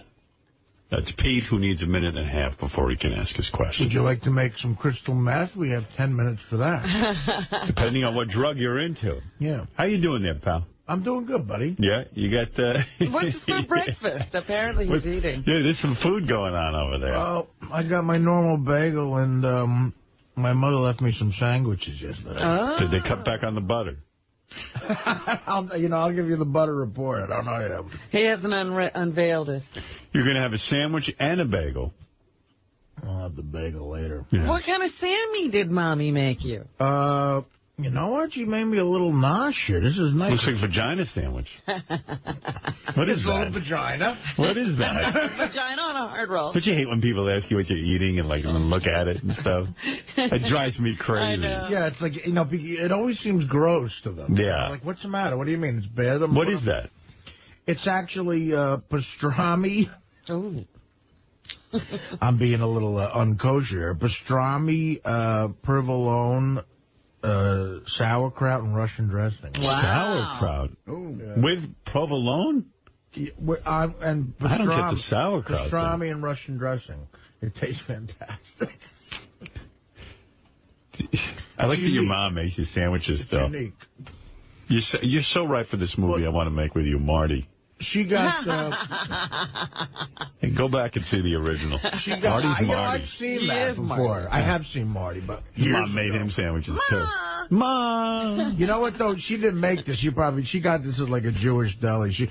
But whenever she goes to a Jewish deli, she knows exactly what I like, so she buys extra. Can't be a real Jewish deli, because they won't put milk and meat together. Well, now, if you pay them, they will now, I think. The Jews will do it for money? Well, no, I'm not saying particularly Who, you Imus? Any deli will do it for money. Milk a dick? No, Jews are going to milk a dick. Like a dick and milk a dick. Is that something you won't do either? Milk and... No, I do everything. What is he? I'm not super... I look Jewy, but I'm not real Jewy. He brought it up. He's a Christian. I'm practically... I'm fully Christian. I believe in the Lord Jesus H. Christ. Yeah. Beth's mom is real Christian. Is she? Yeah, like, really? Doesn't believe in abortion. Church every Sunday, too? Aren't they Catholic? Yeah, but the mom, but the dad Are they Roman Catholic? They're Catholic, yeah. Right, that's what I was. I don't know if they're from Rome. They call it Roman Catholic. Well, there's Irish Catholic, Roman Catholic, Greek Catholic. They're Polish. They're Polish Catholic. You know what? I bet they're Roman Catholic, though. Yeah, that's what they probably call are. Yeah, the Poles are pretty much into that Roman Catholic thing. Right. They're very close to the Pope. Yeah. I think when I first started going out with Beth, Mom was afraid I'd corrupt her. Well, you did. I kind of did. A little bit. Not so bad, though. She sees I'm a good man. Well, you're a good man who does bad things. I've heard that somewhere. Yeah. Yeah, I'm definitely a good man who does bad things. I'm down with that. Well, yesterday, people asked for predictions of people. You know, one thing I do know is radio, and if you play back the tapes from yesterday's show, I told you yesterday. Your prediction was right on. I told you that Imus would be fired, not only from television but radio. Yesterday they fired him from television, and I told you he will never be back from his suspension. Well, yesterday, you know, he's like a wounded wolf or something in the woods. People sense his woundness and his weakness, and they're pouncing. Yes, and he is getting precisely what he deserves. Definitely, but a little late. A little late in the game. It won't hurt. It really is like that book, Bonfire of the Vanities. Everybody's swirling. Yeah. And there's so many assholes involved with their own agenda. Absolutely. It has nothing to do with him or really caring about Rutgers women's basketball. Not only is Imus an old fool, which I've always told you. First of all, he's not talented. He never was funny. He never had an audience. And he never really talked. This was a whole new thing for him. When someone sent me a interview I did back when I worked at NBC Radio, and Imus comes waltzing into my studio, looking at me as if I was his lover, because he so worshipped what I did on the radio. And he would walk in the studio and participate in the fun, and eventually, did everything I did. Syndicated his morning show, created a whole new morning show where he talked. He couldn't get on TV for years, figured out somehow to do what I was doing on MSNBC. So I tell you, my audience, I couldn't be more thrilled for this whole fucking cougar. Watching the cougar is not Imus. watching the folks pick at him. He's more like a jackal. And the scabs are open. And he is bleeding. And he's bleeding, and now is the time to pounce. No mercy! No mercy! Well, yesterday they were outside of the CBS studios, Sharpton and some people screaming, Imus must go. His quotes are classic, because after NBC fired him, he goes, the NBC peacock spread its wings properly. Now, what in the hell is the CBS eye looking at? Is that what he said? Sharpton? I heard Sharpton. I heard it on the news. Tawana Brawley or Hymietown? Which guy said that? Al Sharpton, Tawana Brawley. And now, Jesse Jackson, I was watching on the news. We got off... I went on a private jet last night. I'll get into that later. But we all got off at the aviation there in Teterboro, and Jesse Jackson was all over the news because he's involved with this Duke story and the Imus thing, because he backed the woman who accused the Duke players, really? I guess. I didn't even know he'd put his nose in that one. Yeah, meanwhile, he supported her story, and now they were found innocent. I'm looking at the picture of the chick who was the stripper at the Duke party. Yeah. And I'm like, that brought my reality back. We've been going to Scores. That's high-end strippers. I mean, they got some beautiful women there. But I remember when we first started having Super Bowl parties over at Neil's house. And Neil and Ronnie went out and hired some hookers to entertain us. That's what it kind of looked like. Yeah. I mean, that chick is hey-new. Who's paying? What those Duke guys pay her? I get, in college, they don't have a lot of money. No, I'm those like, Duke kids have money. Lacrosse, they got cash. Most people, when they think of a stripper, think of a kind of a hot chick. That chick was not. Did you see her? They're always talking pretty woman, when you just have it in your head, and usually it's not. Yeah. It was one of my buddy's bachelor parties, one of my close friends. I won't say who, but we all got a hotel. And it was one of those things where it wasn't planned properly. It was maybe 7, real close guy friends from high school. And our buddies get married. It's like, we got a steak, and now what do we do? What the fuck do we do? So we left it off to my one kid to go and get a couple of hookers. He brought back these 2 women that were gangster girls. Oh, geez. With... a big this one girl, she had to be a 350-pound black girl, but she had a tattoo of a person on her arm. And it was a whole person. I said, well, almost. I said, what is that? She goes, that's my brother. He got shot. Oh, jeez. And he's like, now blow me. Well, it's like, what do you want us to do? And we're like, I don't know. And nothing. Well, in a way, it was like we have dinner? A couple of us went in the other room and got blown. And then the Bachelor tried to do something, but he was like, I'm not doing anything. You know, it's so unbelievable because when we started having our Super Bowl party, so Ronnie and Neil go, we got these chicks, They come back. There's 2 girls who are obvious heroin addicts. I mean, there's track marks. I mean, smelly. Track marks are visible. I mean, who knows? I don't know what they were. That's a girl you instantly want to put your dick in. I don't know if they were heroin addicts or not, but I mean, you know, they just look scabby. They look really questionable. I don't think they're going to sue you. No, it's not a question of that. But it was like no titties, nothing, you know. And so, and mannish faces. And so it comes time for the lap dance. We're all sitting there, and every time one of the strippers comes near us, all the guys, like a bunch of girls, run over to the other side of the room trying to avoid being touched by them. Yeah, they don't even, the lap dance, forget about it. I mean, I spent the whole day trying to avoid the girls. Well, didn't somebody eventually get a stick and was poking at them? Yeah, I think that was one of the guys. Well, you know, the night the ball went through Bill Buckner's leg in the 1986 World Series. Right, yeah. I'll never forget that. It was my buddy's older brother's bachelor party in Elizabeth, New Jersey, at like a Knights of Columbus. And the same exact thing, Howard. The 2 chicks were so foul. There were 40 guys huddled around the TV set watching the Met-Red Sox game. They were trying to go in front of the TV, like, hey, look at my tits. And we're like, get the fuck out of there. I was so I'd rather look at Mookie Wilson. Yeah, I was so afraid. We'll never be able to look at women again. Get out of here. I was so afraid these girls were going to touch me, you know. These were hungry girls. Oh, you of all people. You must have. But every guy was, even the sleaziest guys. Hey, Pete, is that enough time for you to roll your joint? Yeah, it's about time you got back. Okay. All right. Sorry, Pete. I forgot. Could have grown a crop of weed by now. I think he's harvesting. What can I do for you, Pete? Okay, got a few questions. You know, 𝗦𝗵CE is going through this thing on terrestrial radio. I was wondering, in a slight way, are you jealous of his recent publicity? Well, to answer that, I'd say absolutely not, and I'll tell you why. You know, when you talk about publicity, there's publicity and then there's publicity. And while I like to be the focus and the center of attention, I would not want to end my radio career on a racist comment. You know, 𝗦𝗵CE, this has been a long time coming. 𝗦𝗵CE is an anti-Semite of the worst kind. Oh, he is. He is the worst when it comes to black people.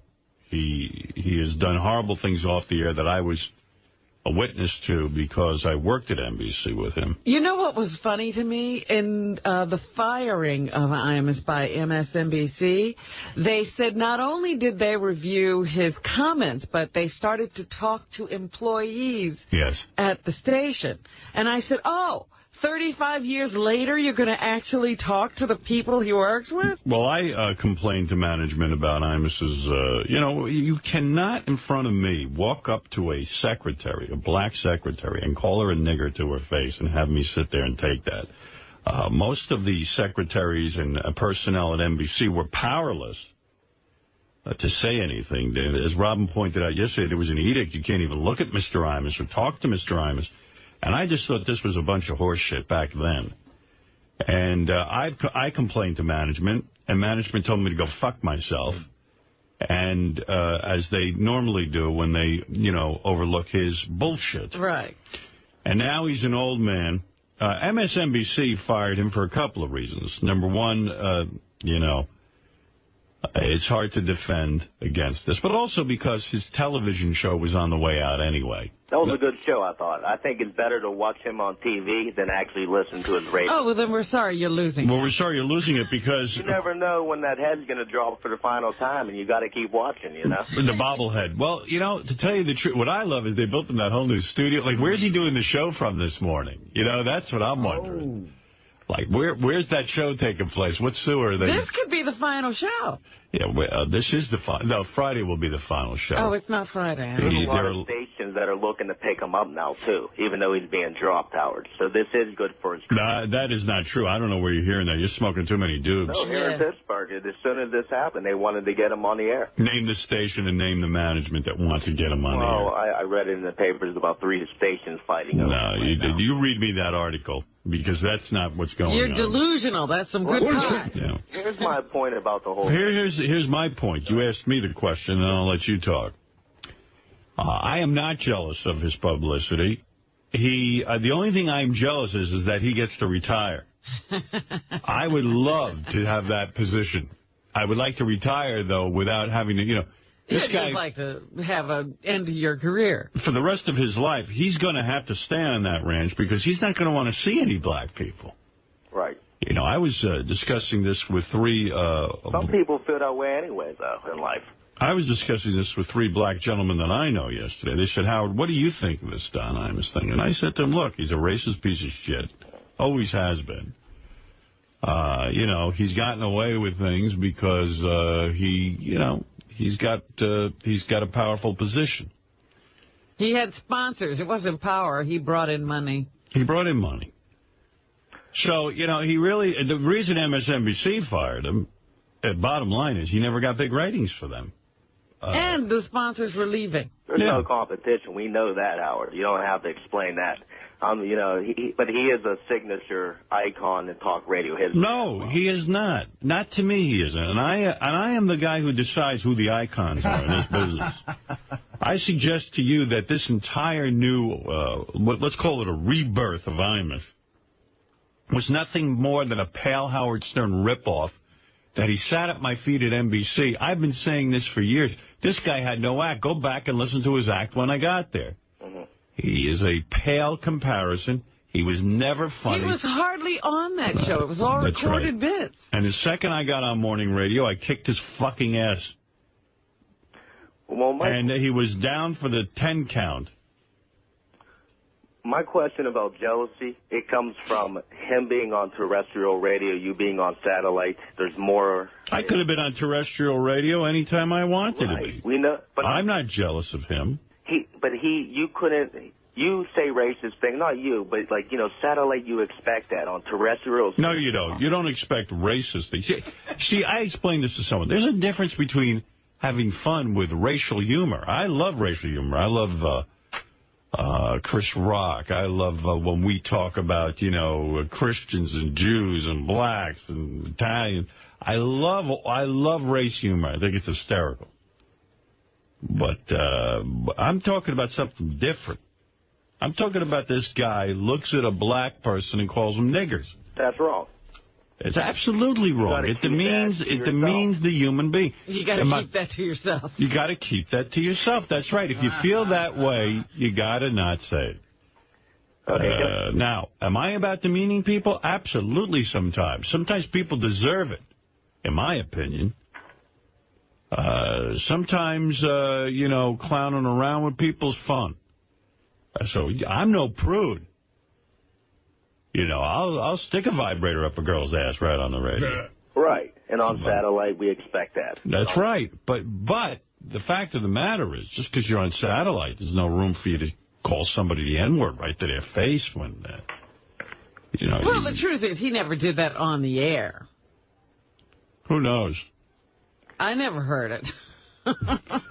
He might have muttered it. How could you understand a word he said? Well, he was muttering a lot, but I don't think he ever did it on Now, the best thing in all of this... Yeah, I'll let you talk soon. But, the best thing in all of this is the wife, with her book. I love it. They canceled her book tour. So she's going to give it to old Imus. You think his life is hell now? Well, that's why he was out there trying to apologize. And the apology made it worse. I think that's what opened the door to his dismissal. Going on Reverend Al Sharpton, what he should have done was, listen. I said, the people running things over there don't know what they're doing. The guy should have gotten on the air and said, I said something I regret, terribly sorry. And then shut the fuck up. That's right. He should have gone away. That's right. They suspended him immediately. get him out of there, and then let it go away. Let it go away. He's out doing publicity for it. He goes on Sharpton, says, "You people." It's he feels that he's a master orator. I told you, he's not a bright guy. He doesn't know how to handle a public relations situation, and that's the arrogance too. When you get into this kind of trouble, he's going to talk his way out of it. There are experts who know how to deal. You know what? I'm reading an article the other day. You know who's a genius? A genius. Klaus von Bülow. Yes. This guy, he's no O.J. O.J.'s an asshole. Klaus von Bülow, you gotta recognize as the all-time smartest public relations guy. Greatest potential wife killer. Yeah. That's right. Well, you know, he got off. They accused him of possibly killing his wife. Well, she's not dead. Not dead. She's in a coma. All right. Well, he went on trial. He got away. You know, whatever. I don't know if he did it or not, but they say he didn't do it. He got convicted once, appealed, and won. And this guy ran off to Europe. You never hear from this guy again. Someone did an article on him recently. He is having the greatest life, Klaus von Bülow. Yeah. He goes to the theater every day. They outline what he does every day. He's having a marvelous life. Better than you, better than me. And nobody knows because he left town. Let's say he did it, and he got away with it, like O.J. This O.J. flaunts it in your face. He's writing books. He's trying to do everything to stay in the public eye. He's a scumbag. Right. Now, they should have put this guy on lockdown. They know he's not playing with a full deck. And I don't think they do. They take him for real, like he's some kind of master orator. Why was he allowed to be an entertainer and make millions of dollars for so many years? Well, that's okay. But the fact of the matter is he shouldn't have made a dime. I don't even understand how a sponsor would sponsor that shit. It's not funny. There's no ratings. And they flock to this motherfucker like I could never figure out. I said, this guy's the luckiest guy in the business. The best part of his attempt to save himself was the tape you played yesterday where he was screaming, "Don't insult me, don't insult me." Well, I was like, well, but that's what you said you do to everybody. I guess you're the only one who's not to be insulted. Well, anyway, he's done. As I said yesterday, the prediction comes true. I said Sanjaya will win. I said that. I hope your predictions are as good there as they were here. So far, so good. My prediction was that 𝗦𝗵ici𝗄 was done. We took a vote around the room, and I told you, he is toast. He will never return from that suspension. Smell that? It's burning flesh. Yeah. That's 𝗦𝗵ici𝗄 roasting on the spit. So you're pretty happy about this, then? Let me think about that. Am I happy? Is there something past happiness, Robin? Well, there are other terms for it that, joy. You know, exhilaration. Uncontrollable joy. You know what? I'm not happy that, you know, I don't care if he's ecstasy. Yeah. Him being on the radio is irrelevant to me. Doesn't impact my life at all. But I love watching this whole thing unfold. Yeah. You know, like Artie loves the Yankees. I love watching 𝗦𝗵ici𝗄 suck. I love it. I love it. Now I made another prediction. This is your sport. This is my sport, radio. Radio fan as well as being a great host. Let me say something, and this is my prediction. And I said this the day it happened. I said not only 𝗦𝗵ici𝗄 will lose his job. I didn't say it the day it would happen. It took me 2 days to figure it out. I said 𝗦𝗵ici𝗄 will lose his job, and he will lose his wife. Now, why did I say that, and why do I still think that's going to come true? Because you always thought Beth would do the same. No, I don't think Beth would. I don't think Beth would leave me. But 𝗦𝗵ici𝗄 is like on your level in your mind. You compete with him. No, he is not on my level. I'm the original. I'm the originator. He goes around and says, I was the original. He's not the original anything. He's the original what? We're arguing with a pothead. He got under your skin when you originally worked with him. You never forgot it. You used it as motivation. Yeah, sure, why not? But here's the thing. You know, I'm happy whenever I see somebody in trouble if it's not me. Now, let me finish my statement why he's going to lose his wife. This wife, with the books, she just wrote a book on how to clean your toilet with lemon juice. And she is reveling, not in being married to Imus, but in all of this attention. She's got products. She's got a business. She's Let me tell you, that whole ranch was probably her idea. Right. She's a very motivated yenta. And, listen, blowing Imus and fucking Imus cannot be fun on any level. She's sort of... you know, she does have a jack of all trades. When she decorated the ranch, she got into magazines. Right.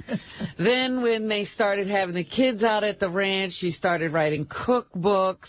Now a cleaning book. Now, if you remember, I used to have on the help from that ranch. You heard the horrible things they said about us. Any black children ever at that ranch? Have you? There were black children. He's now crowing about that. How can you fire me? I held the left black hand. Children at my ranch. I held the hand of a black child. Some of my best friends are black. He's going to that. If I was so horrible, I wouldn't have had black children there. He botched this whole thing. I don't think this guy knows what he's saying. I think he's half senile. What do you think of that? I really do. I think the man is senile. And, do you feel bad for the other people on the show who obviously will lose their jobs too? No, I do not. I do not.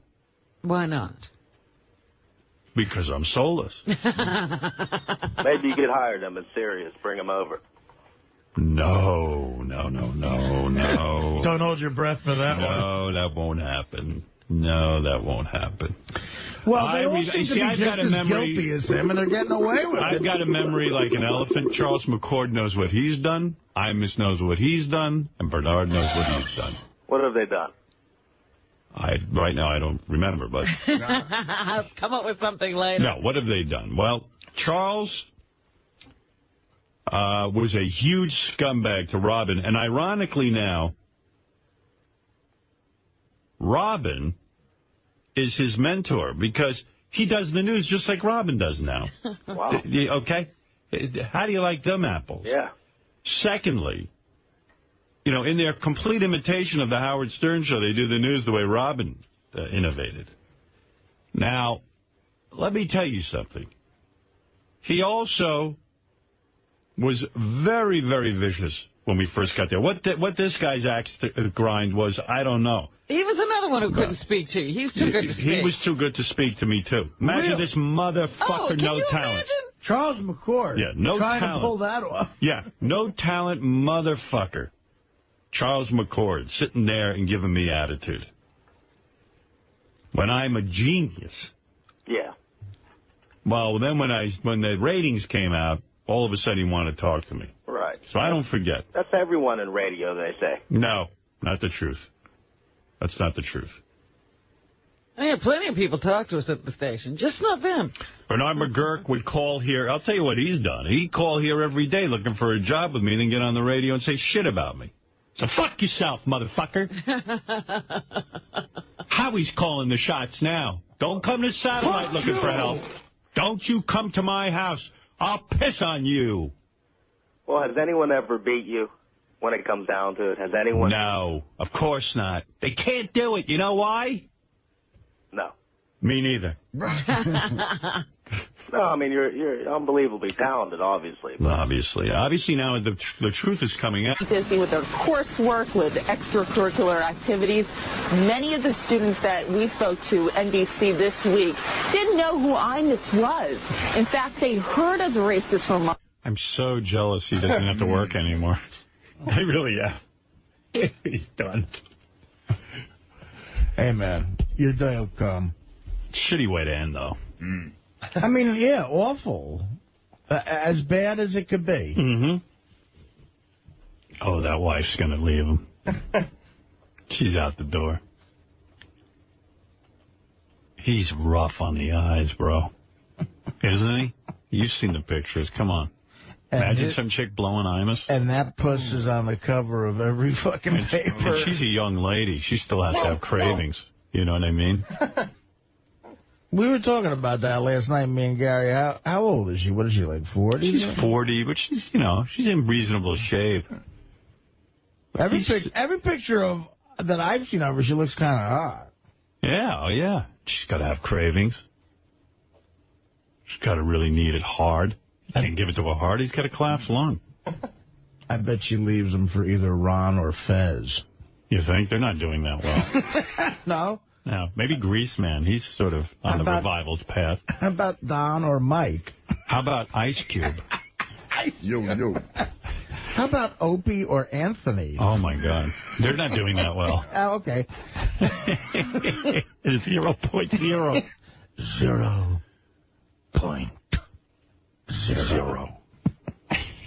I want you to tell Anthony what I'm about to tell you now. What's that? So you're out. Finished in radio, expelled. I want you out of this studio by 9 o'clock Monday morning. $6 million apiece for 0.0. Get the... Is that their contract? Someone told me that yesterday. People feed me all kinds of info. 6 million. Jeez, holy shit. 0.0. Oh, my God. That's, you know what? You should be allowed, the people who gave him that contract should be allowed to put a hit on them. With that kind of payback on an investment, you should be allowed to kill the person. 0.0. Opie has no grade point average. All courses incomplete. Mr. Greaseman, 0.0. Well, if Greaseman could get a job after saying that they should kill more black leaders so we could have a whole week off when Martin Luther King Day comes. Right. If he could get was that what he said? If he could get a job, I must get some other gig eventually, like after 2 years. But he'll be 70 years old. But like you said, Greaseman's in the glove compartment. Yeah, he's on WMET, evidently, AM. 1160 AM. Guarantee a satellite has more listeners. You might as well be shouting out a fucking window. Yeah. I went to tune in the Greaseman, and I accidentally was in my glove compartment. I couldn't get my dial that far to the right. That guy, you talk about, that guy's got to be pathetic to actually watch perform on the radio, because that act that he does, it was old 20 years ago. He's got to look ridiculous. I mean, you know. Yeah, he's like, oh,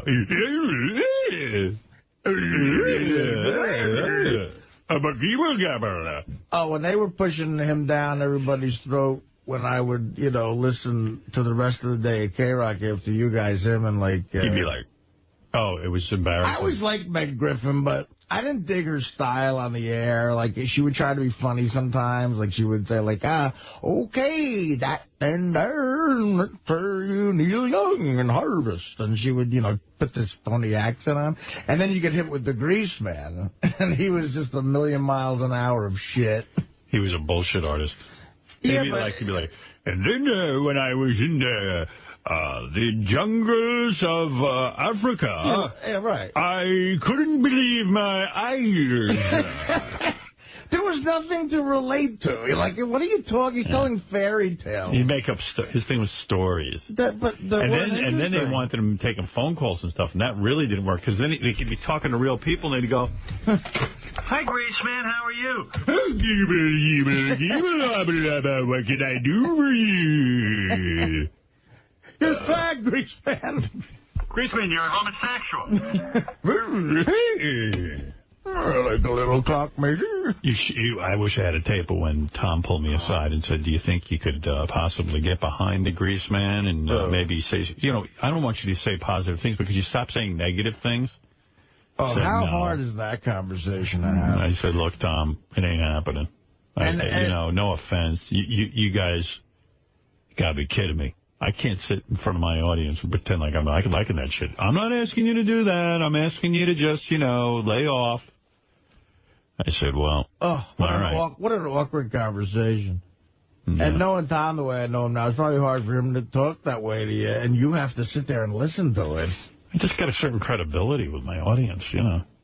Oh, hey, Robin's on the phone. This is driving her nuts. Hi. Hello?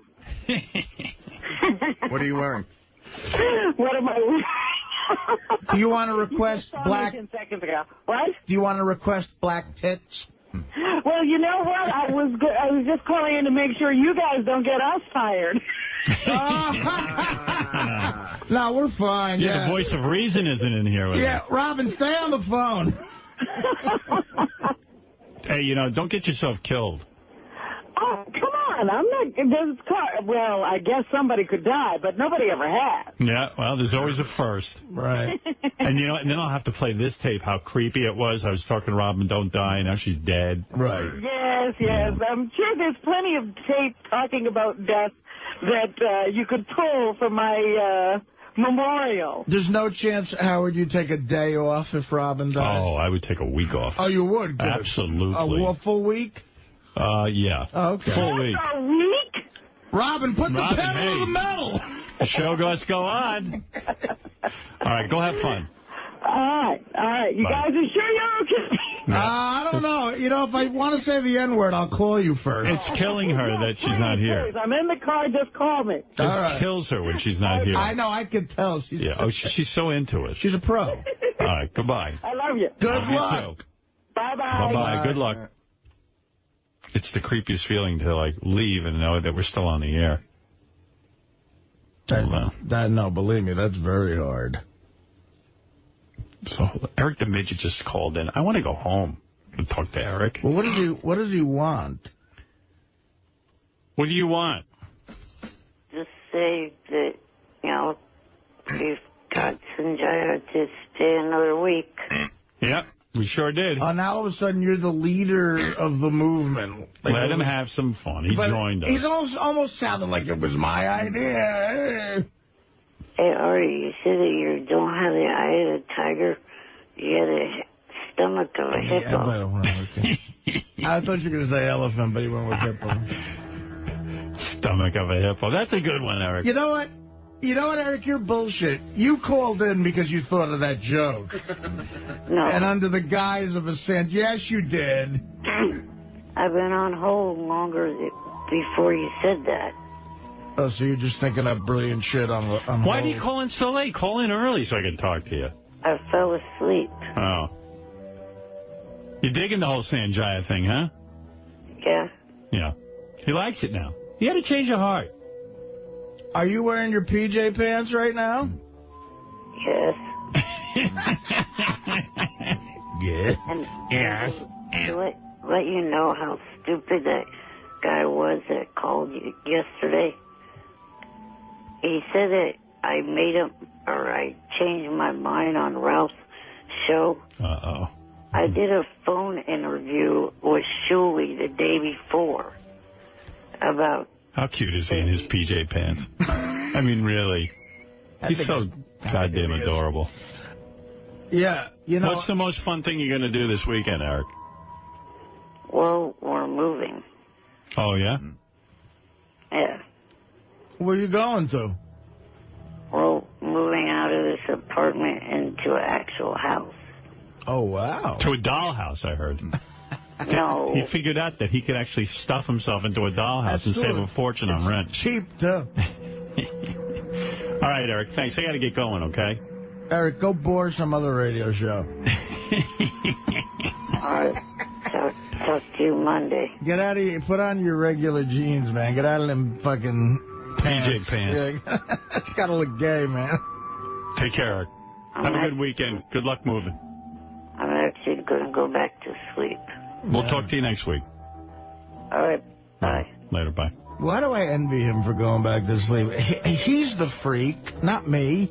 Psychologically, why? Because psychologically you would love to be taken care of, and he kind of is. Parents pay for him. Right. Gets to hang out all day, no pressure. I tell you, this broad wants to date me. She has no idea what she's... I immediately make that move with a chick where I need to be taken care of. Yeah, me too. I try to fucking, swindle him into that. It just sort of happens with me. Yeah, well, I try to have them... That does everything. Yeah, it's great if you get a woman who's that caring, but then if you don't, then your head's butt. Like this chick right now's got the life. She's married to a couple of porno stars out in Hollywood. Don't worry, you'll ruin that. Yeah, before you know it, you'll fuck her whole life Before up. you know it, she's making me a sandwich. Yeah. Gee, I used to have a life, and now I'm making you sandwiches. Shut up! The game's on. Hey, Steve Langford didn't get a chance to come in, and John Hine. Come in? Yeah, why not? Steve Langford's in his casual. He's going to California. He's looking, he didn't wear a suit today. I think that's bullshit. Why are you going to California? Following Robin? Yep. Good. Oh, no suit today, huh? Yeah. Casual Thursday. Yeah. What do you got? Rectal itch. What do you think of the Imus thing? He's definitely... Do you agree with me that he's going, or do you... This is one of our stories which you mentioned. New York Times columnist Bob Herbert today with a bombshell that may sink Imus for good. Herbert quoting a transcript of a 60 Minutes piece from 9 years ago in which Mike Wallace nails Imus for using the N-word in what Imus tried to claim later was an off-the-record conversation. Bob, you see, I've been saying this for years. Nobody listens to me. Go ahead, Bob. What? Bob Herbert writes today, the transcript is pure poison. A source very close to Don Imus told me, Bob Herbert, last night, they did not want to wait for your piece to come out. Wow. So, it looks like it's just about over. Right. Shit. I told you. You're going to owe Dominic $1,000. I told you not to bet that. I don't know. Maybe me betting it guaranteed it, so fuck it. Funny, isn't it? Old Imus. Man, that is... Getting 𝗛𝗵cie right up the atski. Something else. What a The I-Man. The I-Man. Did he just sign a 5-year deal? Yeah. Is that true? Wow. They're going to eat it now. And what did they... What, Are they got to pay him? They probably have to pay him. They're going to have to, because he didn't do anything... But isn't there... Oh, you want to know something? I guarantee you they don't pay him. Yeah, that falls into some sort of clause or something. I could certainly go into it, but just wait a few months. Maybe there's like an indecency clause at this point. But it's not indecent. It's not a question of... They'll say it's... They trust me. Oh, I wish I could say what I got on my mind. No, they'll try to get out of paying him. Ethics, maybe? Yep. They'll say it's a morals thing, something like that. You know? Well, that'll be even funnier. What do they give him a year these days? Gee, if I want to get out of this thing, maybe I could just come out in favor of 9/11 or something. You'd have to murder somebody. I could just murder. I don't even think Sirius would fire me. No, I'm not going to do it. Just sign on Monday with a soliloquy titled, Why AIDS is Good. By Howard Stern. What else you got, Steve? The latest on Sternjaya. The Associated Press reporting from India that Sanjaya is a virtual unknown in his father's homeland. The AP report also saying Indian call centers cannot be the force behind the surge in support for Sanjaya since computers automatically dial most calls. No, I mean, let's credit our audience. We're, us and votefortheworst.com. So in other words, it is Stern Nation that's driving, as one writer put it so beautifully, the wickedly satirical campaign to save Sanjaya. By the way, co-conspirator Dave Delaturza, creator of VoteForTheWorst.com, is scheduled to appear on The Letterman Show next Tuesday. Great. And by the way, he should come by here, too, if he's in town. He's a good dude. We had him on. Absolutely. One thing about the Imus mess, Howard 100 News reporter Shuley reaching out to Stern Show racism expert Daniel Carver, considered a racism expert since he's a card-carrying racist. Carver telling Shuley, not surprisingly, that Imus should never apologize for what he said. Well, there you go. Very defiant. Stern Show announcer George Takei mind-melding with NASA, the Oh My man, making an appearance at the Kennedy Space Center to speak about diversity. Howard 100 News chasing Robin Quivers to California again if we can keep up. Full coverage of Robin's need for speed at the Toyota Pro Celebrity Race in Long Beach, California, starting tomorrow on Howard 100 News. I think she's lost her mind.